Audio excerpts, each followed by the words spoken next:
Bonjour tout le monde, welcome to the Flagship Podcast. I'm your host Nectar. This show brings you inside stories from the Canadian technology ecosystem. You'll hear from founders, investors, builders, and learn about their triumphs, hardships, and hard-earned lessons. You'll learn about the strategies and tactics they use, but also the human side about what it takes to build a thriving company, which will hopefully help you on your journey. Today is really a special podcast. I was kindly invited by the good folks at CDL and XAI to host the Flagship Podcast at their community dinner last week. It was at a beautiful location at the Monastère, an old church on St. Catherine, in front of 200 really smart people from the community here in Montreal. So it was a little bit nerve-wracking to be on stage in front of all these folks doing the podcast, but I had two great guests that really helped calm my nerves. The first was Sarah Jenna, the managing director of QV Studio, the venture studio of quantum computing in Sherbrooke. And Sarah is like one of these geniuses that's really humble.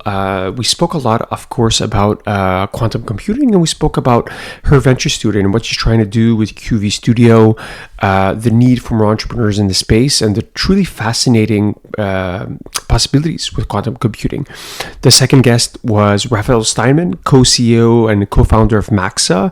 And Raphael did not disappoint. He spoke obviously about the journey with Maxa, having started at CDL a few years ago, and to now they're about to close their Series A.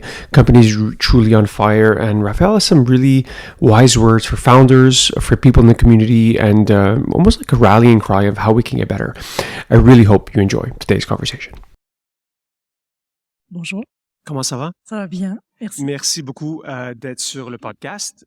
C'est très apprécié. D'habitude, je l'ai fait dans un format one-on-one, mais aujourd'hui, on a décidé d'inviter des amis proches pour être Petite avec famille. nous. Donc, Sarah, évidemment, on a parlé beaucoup de quantique et on va en parler avec votre background. Mais j'aimerais commencer de parler de votre parcours entrepreneurial. Vous êtes une entrepreneur. Vous avez fondé My Intelligent Machines qui faisait partie de CDL. Comment est-ce que cette expérience vous a aidé dans cette prochaine... comment aider les prochains entrepreneurs? Ouais. Alors, moi, je viens vraiment du background académique au départ, ce qui a vraiment teinté la raison pour laquelle je suis à QV Studio aujourd'hui. 20 ans de recherche, j'ai fondé ma spin-off universitaire avec toutes les up and down et difficultés. J'ai vu Sylvain Carl qui était ici et Isaac qui ont vécu ça avec moi au tout début de la vie à Found the Fuel. Donc, ça a été vraiment là où ça a commencé. Dans la même année, on est allé à CDL à Toronto. Quelques années plus tard, on a fait CDL à Montréal. Suite à ça, la compagnie a vécu sa vie. Et j'ai vraiment voulu être capable de pouvoir avoir un impact sur la création de spin-off universitaire. Donc ça, c'était vraiment le truc. Je me souviens d'une discussion qu'on avait eue avec Sylvain. Comment on fait pour prendre cette belle science, ces technologies à l'université et être capable d'être plus efficace pour créer des spin-offs universitaires? Et quand on m'a donné cette magnifique opportunité de diriger QV Studio, ça a été l'opportunité de créer un programme sur mesure pour aider des entrepreneurs, donc en recherche fondamentale. La physique quantique, ça peut être aussi fondamental que la recherche fondamentale peut être fondamentale. Vous pouvez très très bien l'imaginer. Comment on fait pour faire en sorte de prendre cette science-là et d'en faire des startups qui vont avoir un marché, qui vont avoir des clients, qui vont pouvoir raiser du cash. Et donc pour ça, je vais vous décrire un petit peu plus tard, je pense, comment ça marche. C'est super intéressant. Donc, si je comprends bien, c'est vraiment prendre les idées du labo, donc transformer la science en ingénierie un peu et vraiment créer de l'innovation. Mais j'aimerais comprendre un peu c'est quoi QV Studio pour les personnes qui savent pas c'est quoi. Alors, c'est un venture studio pour la physique quantique. Donc, un venture studio, c'est pas un accélérateur, c'est pas un incubateur, c'est tout ce qu'il y a avant. C'est vraiment entre le labo académique et la startup. On a un programme de 3 ans. Dans la première année, on prend une techno portée par un étudiant. Puis là, on commence à le faire entrer dans un programme où il commence à comprendre c'est quoi l'entrepreneuriat. Il va trouver les applications pour cette technologie, le marché, etc. S'il y a de quoi, on le fait entrer dans un deuxième programme où là, on va lui l'associer avec quelqu'un avec plus un profil business. Puis là, on va commencer à faire une planification plus détaillée, 24, 36 mois. Et à partir de ce moment-là, on a un comité d'investissement. Donc, on a 2 partenaires fondateurs, donc Quantasset, et Quantonation. Francesco en a parlé tout à l'heure, dans 2 gros fonds spécialisés dans le quantique avec lesquels on co-investit.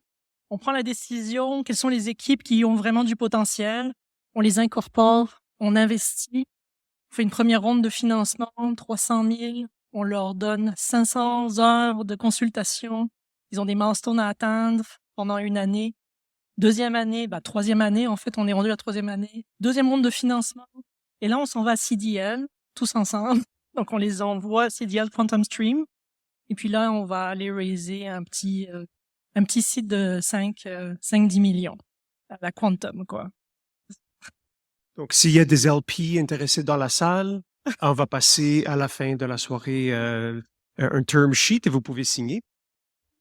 Donc, c'est fascinant. Donc, si je comprends bien la stratégie pour avoir QV Studios, c'est parce que la technologie est tellement émergente que la meilleure stratégie, c'est vraiment aider les entrepreneurs, les scientifiques qui veulent bâtir à ce stade très précoce.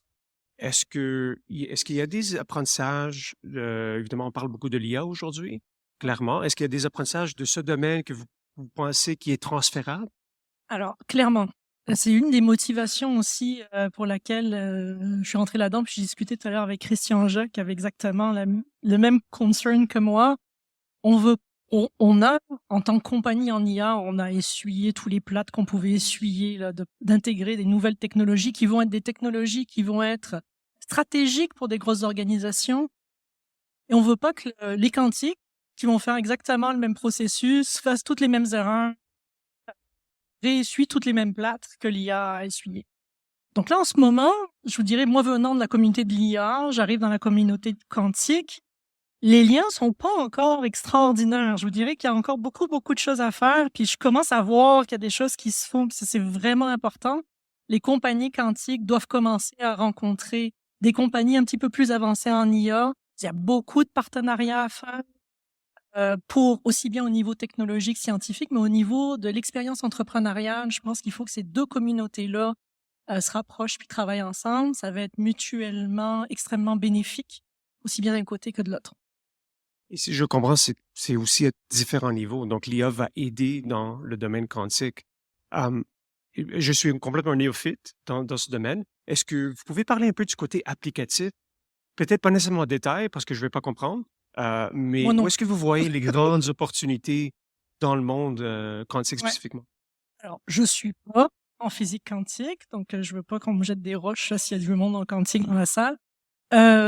Les secteurs vraiment dans lesquels on a des opportunités d'entreprise.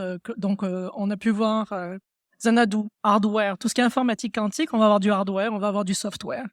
On va avoir des senseurs SB Quantum de Sherbrooke, qui est un bon exemple, qui sont des senseurs incroyables et des diamants bombardés avec des atomes d'azote, enfin bon, qui détectent des changements gravitationnels. C'est fantastique. On va avoir des technologies habilitantes. Donc ça fait, et on va avoir tout ce qui est sécurité. Cryptographie, tout ce qui est sécurité extrêmement importante dans le monde quantique. Je vous dirais, c'est peut-être les technologies qui sont le plus matures commercialement. Il y a comme une espèce de course ou d'urgence en ce moment qui est un peu sous le radar, je dirais, qui est tous les problèmes de sécurité post-quantique que vont générer le fait que les ordinateurs en quantique vont arriver. On va avoir énormément de processus de sécurité, d'échange d'informations qui vont devenir obsolètes, qui vont pouvoir être craqués pour les ordinateurs quantiques. Et actuellement, il faut qu'il y ait un sentiment d'urgence dans les grosses organisations pour justement commencer à parler aux startups et aux compagnies qui sont dans le domaine de la sécurité post-quantique pour qu'elles commencent au moins à réfléchir, à savoir comment est-ce qu'elles vont faire le move, parce que ça va pas se faire en 1 semaine, puis il va pas falloir attendre que ça commence à craquer de partout pour commencer à s'intéresser à ça. Donc, c'est sûr que dans le domaine de tout ce qui est sécurité, il y a beaucoup d'effervescence, actuellement. Donc, plein d'opportunités de start-up en cybersécurité quantique. Énormément. Alors, c'est un peu paradoxal de lancer des compagnies en informatique quantique, sachant que les ordinateurs quantiques ne sont pas encore performants suffisamment pour atteindre vraiment l'avantage quantique dont Francesco parlait tantôt. Mais je pense que c'est important pour un pays, c'est important pour une communauté de commencer à occuper du territoire. C'est-à-dire que les compagnies, la philosophie et pourquoi on crée le studio et pourquoi en fait en ce moment on a beaucoup de traction, c'est-à-dire il y a des zones d'innovation quantique qui se créent à d'autres endroits dans le monde qui veulent des studios, c'est parce que c'est pas facile de créer une start-up en quantique. Ça sort des universités, ça se fait pas dans un garage, il y en a pas beaucoup. Donc, il faut vraiment une machine à créer ces start-up-là. On va s'étendre, on est en train déjà de discuter pour s'étendre dans l'Ouest, on est en train de discuter pour s'étendre aussi à l'international pour avoir d'autres studios. Ces studios-là vont faire en sorte de pouvoir commencer à créer des compagnies qui, en logiciel, vont faire du hybride. Puisque, a priori, toutes les compagnies de logiciels quantiques vont pas faire juste du quantique, vont faire de l'hybride, HPC quantique, AI et quantique et optimisation quantique, c'est de l'optimisation ou autre. Donc, il est temps de commencer à les lancer, même si elles font 95 ou 98% d'AI sur du HPC classique, puis elles commencent à faire un 2, 3, 4, 5% qui va devenir un 20, 25, 30, 50% de quantique quand les ordinateurs vont être de plus performants. Mais si on le fait pas maintenant, on va pas avoir ces startups-là qui vont être installées. Donc, ça prenait un processus quand même long, qui les encadre bien, qui permettent de pouvoir lancer ça et de dérisquer au maximum cet investissement qui reste un investissement risqué.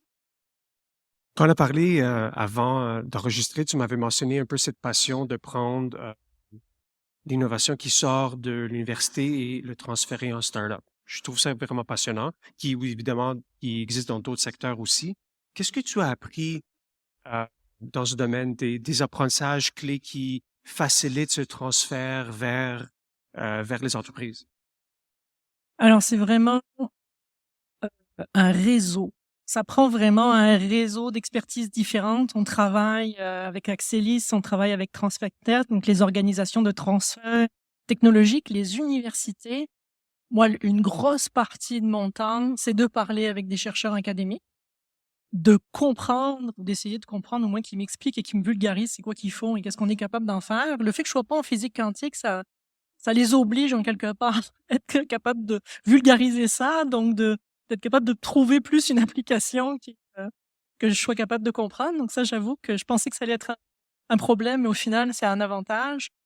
Donc, identifier les chercheurs, commencer à travailler, former les étudiants à être initiés à ce que c'est que l'entrepreneuriat. Donc, avec ça, on travaille avec Lab to Market. On a une première cohorte Discovery Lab to Market qui va donner 1 heure et demie de formation pour des scientifiques en quantique pour leur apprendre ce qu'est l'entrepreneuriat. À partir du moment où ils ont un intérêt, on va aller chercher leur technologie, on va aller chercher leurs professeurs d'université, leur PI, puisqu'on veut que le labo universitaire devienne le département de R&D de la compagnie. Et on amène tout ça dans notre premier programme d'entrée, donc Validate, où là, on va commencer à faire rouler la roue, donc le début des 3 ans de la vie qu'on va passer ensemble normalement. On a des toutes petites cohortes, donc là, pour l'instant, on a commencé avec 5 équipes. Deuxième programme qui commence en août, on va en avoir 3 ou 4. Et on va investir dans 2, peut-être 3 cette année. L'année prochaine, ça sera 8 et 4 investissements à la fin de la première année. Donc, on devrait être capable de pouvoir créer 3, 4 compagnies par an, plus avec le bureau dans l'Ouest, on va doubler ça. Bon succès. J'espère que ça fonctionne. On va espérer. Évidemment, la vision, je sais, c'est devenir un leader dans ce secteur quantique. Mais on voit déjà, on parle beaucoup de Sherbrooke, on parle évidemment, vous avez parlé de l'expansion. Qu'est-ce qui fait en sorte qu'on a un écosystème? C'est quoi les ingrédients qui font en sorte qu'on a un peu ce balbutiement de tout nouveau secteur? Évidemment, j'imagine que ça commence beaucoup avec la recherche dans les universités, mais j'aimerais t'entendre. Alors, la zone d'innovation quantique de Sherbrooke, si vous ne l'avez pas visitée, on va prendre une petite visite. C'est un lieu incroyable. On a une concentration de startups en quantique qui commence vraiment à être extrêmement impressionnante. On a des infrastructures, on a une concentration de chercheurs en quantique qui est impressionnante. On a des plateformes technologiques comme Pink ici. Eric, qui est assis à côté de moi, pourra vous en parler, qui permet de donner accès à de l'ordinateur HPC et quantique. On a des infrastructures en hardware, donc des infrastructures en software, et nos startups qui vont grandir dans cet environnement-là, vont être capables de pouvoir grandir avec des compagnies internationales qui viennent s'installer à cet endroit-là. Par exemple, Pascal, qui est un des grosses compagnies en hardware quantique français, construit son usine nord-américaine dans la zone d'innovation quantique de Sherbrooke.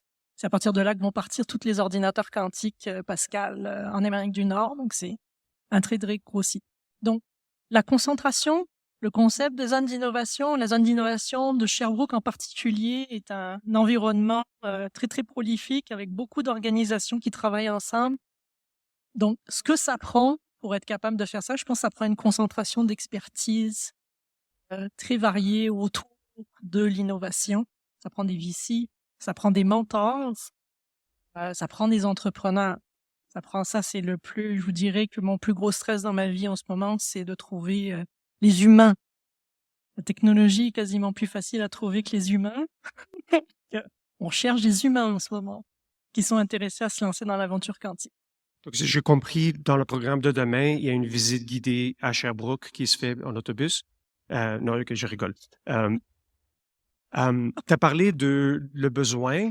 Est-ce que tu as un appel à l'action? En l'audience, on a quand même beaucoup de personnes influentes dans la salle. Est-ce qu'on devrait leur dire un takeaway qu'ils devraient peut-être prendre aujourd'hui? Alors, clairement, il y a toujours des besoins financiers. Toutes nos compagnies donc vont être financées. On peut ici décider déjà avec 2 fonds très bien établis, donc Quantasset et Quantonation. On va bien évidemment raiser des seeds et donc avec ça, on va être à CDL, donc on va pouvoir exposer à tout ce beau monde ici pour nos startups. L'appel que je ferai, on cherche des fondateurs. Mais on cherche des fondateurs pas nécessairement qui comprennent quelque chose en quantique. Okay? On veut des fondateurs qui comprennent quelque chose dans un vertical qui va être transformé par le quantique. Donc, ils ont des backgrounds plus business, des entrepreneurs en série qui se connaissent en IA. Ça, c'est juste parfait pour nous. Et qui ont envie de rentrer dans un studio pour s'associer avec un physicien quantique, en général 2, le futur CTO, puis un aviseur très, très qualifié. Et donc, pour rentrer dans cette aventure-là. Et des mentors. Des mentors. On veut des mentors et des mentors de l'IA qui ont vécu le début de l'IA pour pouvoir aider nos compagnies quantiques à comprendre c'est quoi les pièges, à essayer de mieux comprendre comment est-ce qu'on démarre une compagnie et être capable de profiter de toute cette expérience du début de l'IA qu'a connu Montréal il y a un peu moins de 10 ans. J'étais là en 2016-2017 là, quand ça a commencé à partir. Le monde qui a vécu ça, c'est une richesse incroyable pour être capable de pouvoir aider nos compagnies quantiques à ne pas tomber dans les mêmes fissures et les mêmes trous dans lesquels nombre d'entre nous sommes tombés. Sarah, merci énormément pour votre temps. Dernière question, si les personnes veulent rentrer en contact avec toi, apprendre plus sur QV Studio, c'est quoi la meilleure façon? Alors, QV Studio, qventurestudio.com, et si vous tapez QV Studio dans Google, normalement, on est en haut. Donc c'est ça. qventurestudio.com. Une bonne main d'applaudissements pour Sarah, s'il vous plaît.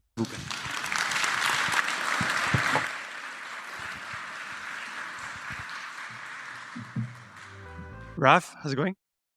Good to see you. We didn't do a bio, man, so you want to maybe a quick introduction? There we go. So Raphael Steinman, founder of Maxa AI. And so for those of you, who here does not know what an ERP system is? Okay, so ERP systems run the world's businesses. They're pretty much in every vertical. And one thing that they are not is really good at producing insights. So we have technology that can take multiple ERPs and just produce everything for CFOs, COOs, and supply chain, essentially. Max is my third company, and we are just in the midst of closing our Series A, and life is pretty good now. It's fun. We're having fun. Awesome. Thank you. Good round of applause. I want to talk obviously about Maxa, and then I want to talk a little bit about your vision for entrepreneurs and founders. You, as we mentioned before, that you guys were part of CDL, I think in 2021, 22. Run us through that evolution of starting here, pre-revenue, and then now, like you mentioned, Series A. I think you're like 45 people looking to hire. Yeah. The number changes all the time, but it's like another 20. So that evolution is really impressive. But yeah, well, run us through a little bit of the key moments during that journey. So, I mean, like every founder, you have a dream. So you start with like, I have an idea, and you literally have to terraform it out of nothing. Then you have this great phase of you're building stuff and it's okay to blow up everything and it's not working and it's great. And then suddenly it all comes crashing down because it actually doesn't work. You're going to run out of money. You have no clients and it's very hard to. And I mean, even in your third time, you think your third time in a row, you sort of understand how it works. It's the same path. And it's true. And of course, sprinkle some COVID over there that suddenly everything stops, changes everything. COVID was really hard. We went from like a really gelled team to this sort of broken up team. We had to think everything, how we were doing things. But the one moment was January 2022, I believe. And there's always a pivotal moment where you have to go all in. And it's sort of working. We sort of have revenue, but it's not scale revenue. It's hard. And then at one point you start realizing, well, maybe my product is not all this. It's actually this.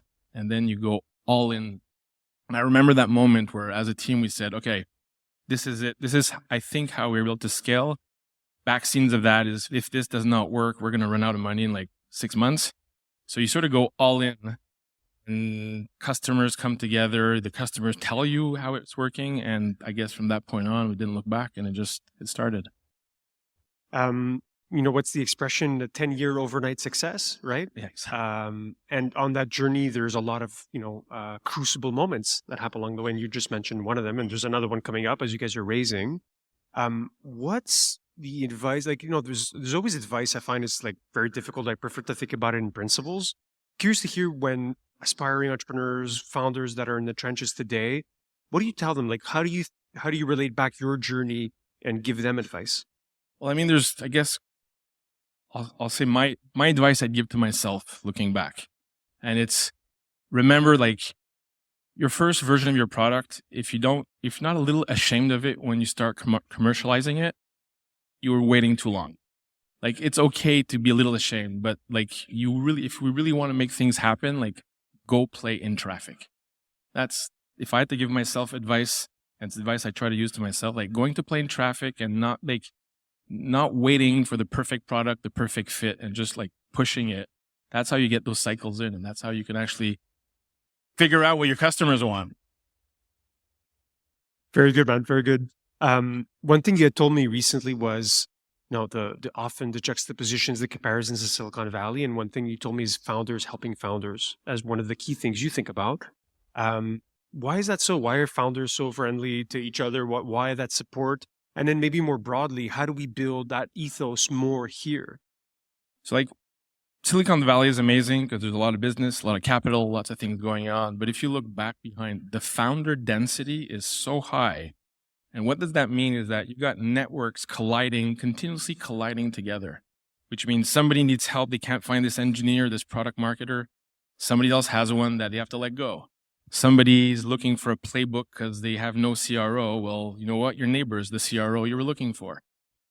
And I think if we zoom out and we think of Montreal, like I think we're starting to see that, but it's still like founders are working in pockets. And sort of what I would think would be is if we can start bringing it more as a complete community where everybody can start sharing their playbooks, everybody can start sharing their networks. And it's amazing over there. You go into a cafe and like if you just talk a little bit, like your network just like 10x right there. And I think Montreal we're starting to have that, but like if we want to 10x that's would be the advice. Yeah, good pitch also for programs like CDL, like STI, right?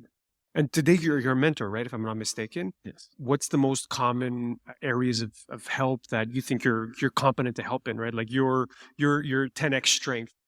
So I'm an engineer by trade, but I'm actually I really enjoy, and I think I've got some go-to-market skills. And specifically at the early days, I'll just go back to, if you're not ashamed of your product when you start commercializing it, you waited too long. And everything revolves around there. It's about getting your product out the door, but also starting to pump that sales muscle. so that when you do get market fit, like you actually know it's market fit. It's not just like, oh crap, it's working. Why? I don't know. So I think that's important. Do you have any aspirations for the company, right? Like maybe a personal reflection. I find building a company becomes a part of your self-identity, which is hard to extract in the day-to-day. How do you think about that challenge? And then when you think about more long-term, right? Like people are going to be calling, oh, we're going to buy your business. How do you think about When I started Maxa, the goal was to do this. If I was going to start a third company, it was to do a home run. So my goal is IPO. Will I be the CEO that does the IPO? We'll see. But the company, the idea, I think has IPO material.